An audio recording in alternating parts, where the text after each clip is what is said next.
क्या खड़गे लड़ेंगे यूपी से चुनाव? इस पत्रकार ने बसपा को लेकर यह क्या कह दिया? जी हाँ दोस्तों, आपने बिल्कुल सही सुना। मैं हूं पराग महेंद्र, आप देख रहे हैं नेशनल चौपाल। लोकसभा 2024 नजदीक है। तमाम प्रदेशों में विधानसभा के चुनाव होने जा रहे हैं और बता दें कि उत्तर प्रदेश की जो 80 लोकसभा की सीट है, ये निर्धारित करती है कि दिल्ली के गद्दी पर आखिर कौन बैठेगा। और इसीलिए उत्तर प्रदेश के अंदर में तमाम जो चुनावी माहौल जिस प्रकार गरमाया हुआ है, जहां पर एक तौर पर हमको पूरे देश के अंदर में इस लोकसभा 2024 के चुनाव के मद्देनजर रखते हुए एनडीए गठबंधन नजर आता है, जो कि भारतीय जनता पार्टी की अगुवाई में चल रहा है। दूसरी तरफ इंडिया गठबंधन है, जो कि कांग्रेस के अगुवाई में चलता हुआ नजर आ रहा है। जिस इंडिया गठबंधन के अंदर में अगर बात करेंगे उत्तर प्रदेश को लेकर, तो उत्तर प्रदेश के अंदर में जो समाजवादी पार्टी है वो इस इंडिया गठबंधन में शामिल है। कांग्रेस तो अगुवाई कर ही रही है। इसका मतलब ये साफ है कि इंडिया गठबंधन में अगर उत्तर प्रदेश के अंदर में चुनाव लड़ा जाता है तो इंडिया गठबंधन के अनुसार समाजवादी पार्टी और कांग्रेस के माध्यम से चुनाव लड़ा जाएगा। और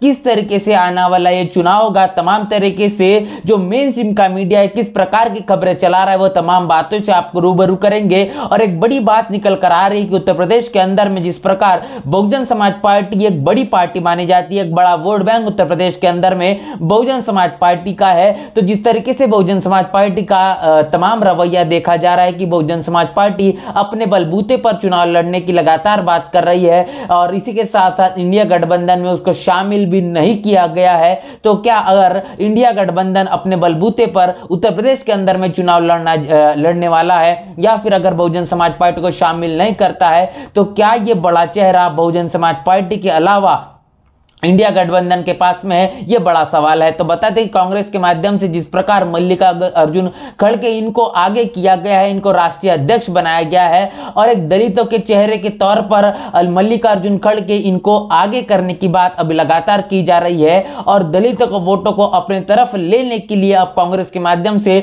मल्लिकार्जुन खड़गे को उत्तर प्रदेश के अंदर से चुनाव लड़ाया जाएगा। तमाम तरीके की बातें मेन स्ट्रीम का मीडिया लगातार करते हुए नजर आ रहा है। इस पूरे मसले को लेकर अनुपम मिश्रा, इन्होंने जो वरिष्ठ पत्रकार है, एक बड़ी बात अपने ट्विटर हैंडल से कही है। उन्होंने क्या लिखा इस पूरे मसले पर, आइए देखते हैं। आज टीवी 9 उत्तर प्रदेश पर चर्चा हो रही थी कि अखिलेश यादव के सुझाव पर कांग्रेस पार्टी मल्लिकार्जुन खड़गे को उत्तर प्रदेश से चुनाव लड़ाने पर विचार कर रही है, जिससे दलित वोटों को बसपा से छीना जा सके।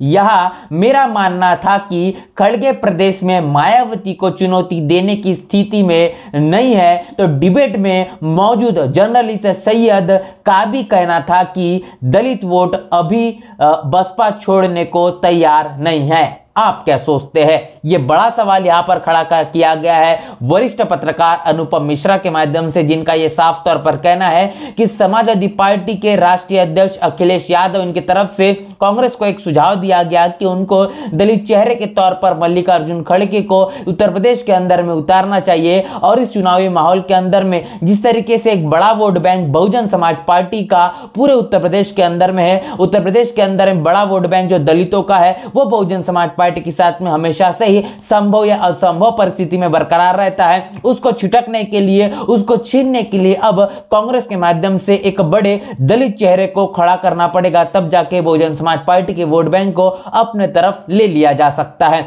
और ऐसे में मल्लिकार्जुन खड़गे ये कहने के कांग्रेस के माध्यम से उत्तर प्रदेश के अंदर में चुनावी तौर पर अपनी लड़ाई दावेदारी साबित कर सकते हैं। अब इन पूरी बातों को लेकर अनुपम मिश्रा इन्होंने कहा है कि जिस तरीके से बहुजन समाज पार्टी का वोट बैंक उत्तर प्रदेश के अंदर में, बहुजन समाज पार्टी जिस प्रकार उत्तर प्रदेश के अंदर में अपनी दलित कैडर वोटरों के बदौलत जिस प्रकार तमाम चुनाव लड़ती है और मजबूती से लड़ने का काम करती है, आज वर्तमान परिस्थिति भी इस प्रकार है कि आज भी दलित वोटर है वो कहने के बहुजन समाज पार्टी के साथ में बरकरार है। इसके साथ साथ उन्होंने सैयद कासिम जिस प्रकार इस टीवी डिबेट के अंदर मौजूद थे, उनका भी ये साफ तौर पर कहना है, लगातार बहुजन समाज के राजनीति को लेकर उनका एक विश्लेषण रहता है और सटीक विश्लेषण उनका माना जाता है। और इसी के साथ साथ उनका इस पूरे मसले पर कहना है कि दलित वोट अभी भी बसपा को छोड़ने के लिए बिल्कुल भी तैयार नहीं है। इसका मतलब ये साफ है कि जिस तरीके से तमाम जो 80 लोकसभा की सीटें है ये बहुत प्रभावित करती है कि दिल्ली की गद्दी पर कौन बैठेगा,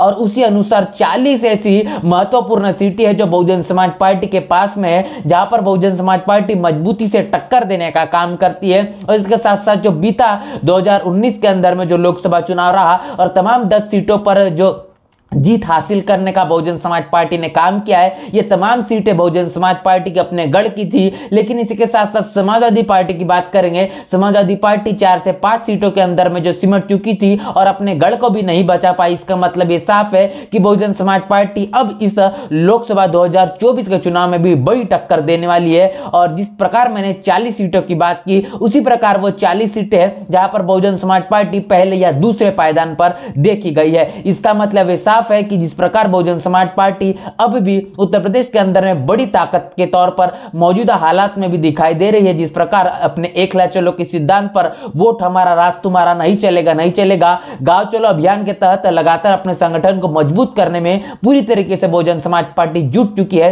इतना ही नहीं तो जिस प्रकार बहन मायावती के तमाम बयान और उत्तर प्रदेश के अंदर में तमाम जिलों, सेक्टर और बूथों के माध्यम से जो बैठकें की जा रही है, प्रदेश स्तरीय जो लगातार बैठकें की जा रही है, जिलावार जो बैठकें की जा रही है, इसका मतलब ये साफ है कि बहुजन समाज पार्टी के राष्ट्रीय अध्यक्ष बहन मायावती के माध्यम से ये जो लोकसभा 2024 का चुनाव है इसको बहुत ही गंभीरता से लेते हुए करो या मरो इस लड़ाई के मद्देनजर रखते हुए पूरी तरीके से अब बहुजन समाज पार्टी इस चुनावी मैदान में तैनात हो चुकी है। अब ये देखना दिलचस्प होगा कि क्या कांग्रेस आने वाले समय में मल्लिकार्जुन खड़गे को क्या उत्तर प्रदेश में चुनावी माहौल में उतारेगी, या फिर क्या बहन मायावती के तुलनात्मक रूप से मल्लिकार्जुन खड़गे को देखा जा सकता है। बता दें इस देश के अंदर में जिस प्रकार तमाम राजनीति चल रही है, बहुजन समाज पार्टी का वोट बैंक पूरे उत्तर प्रदेश में नहीं तो पूरे भारत के अंदर मौजूद है। कई ऐसे स्टेट है, कई ऐसे प्रदेश है जहां पर बहुजन समाज पार्टी अपना एक बड़ा वोट बैंक रखती है। अकेले उत्तर प्रदेश के अंदर में 2 करोड़ से अधिक vote bank Bahujan Samaj party का है। 13% से लेकर तो 22-22.5% तक के vote bank Bahujan Samaj party का देखा जाता है। और इसका यह मतलब साफ है कि बहुजन समाज पार्टी की बहन मायावती की तुलनात्मक रूप से मल्लिकार्जुन खड़गे को बिल्कुल भी नहीं देखा जा सकता। यहां तक की बात करें इंडिया गठबंधन की, इंडिया गठबंधन में एक ऐसी कोई शख्सियत देखने को नहीं मिलती जो बहन मायावती के तुलनात्मक रूप से देखा जाए, या फिर प्रधानमंत्री मोदी के तुलनात्मक रूप से देखा जाए तो प्रधानमंत्री मोदी एक कहने के ब्रांड देखा जा रहा है पूरे देश के अंदर में। उनकी लोकप्रियता जिस प्रकार बढ़ती हुई जा रही है, उसी तर्ज पर अगर बहन मायावती को देखा जाए तो इस देश के अंदर में अगर प्रधानमंत्री मोदी को वैचारिक तौर पर और पूरे देश के अंदर वोट बैंक के तौर पर कोई टक्कर दे सकता है तो बहुजन समाज पार्टी है, बहन मायावती साफ तौर पर देखी जा सकती है। इस पूरे मसले पर किस प्रकार आपकी राय प्रतिक्रिया है लिखकर हमें जरूर बताओ। जिस प्रकार अनुपम मिश्रा इन्होंने अपनी तमाम बातें जो अपने ट्विटर हैंडल से की है, इसको लेकर आपकी क्या राय प्रतिक्रिया है। कांग्रेस की तरफ से इस इंडिया गठबंधन के तौर पर मल्लिकार्जुन खड़गे को जो उतारने की बात की जा रही है, ये कितनी टक्कर दे पाएंगे बहुजन समाज पार्टी को, इसको लेकर क्या सोचते, तमाम चीज की आपकी राय जरूर में लिखकर बताएं। बने रहे नेशनल चौपाल के साथ, मिलते हैं। बहुजन विचारधारा को घर घर तक पहुंचाने के लिए हमारे YouTube चैनल को सब्सक्राइब करें, लाइक करें, कमेंट करें, शेयर करें और बेल आइकन की घंटी दबाना ना भूलें।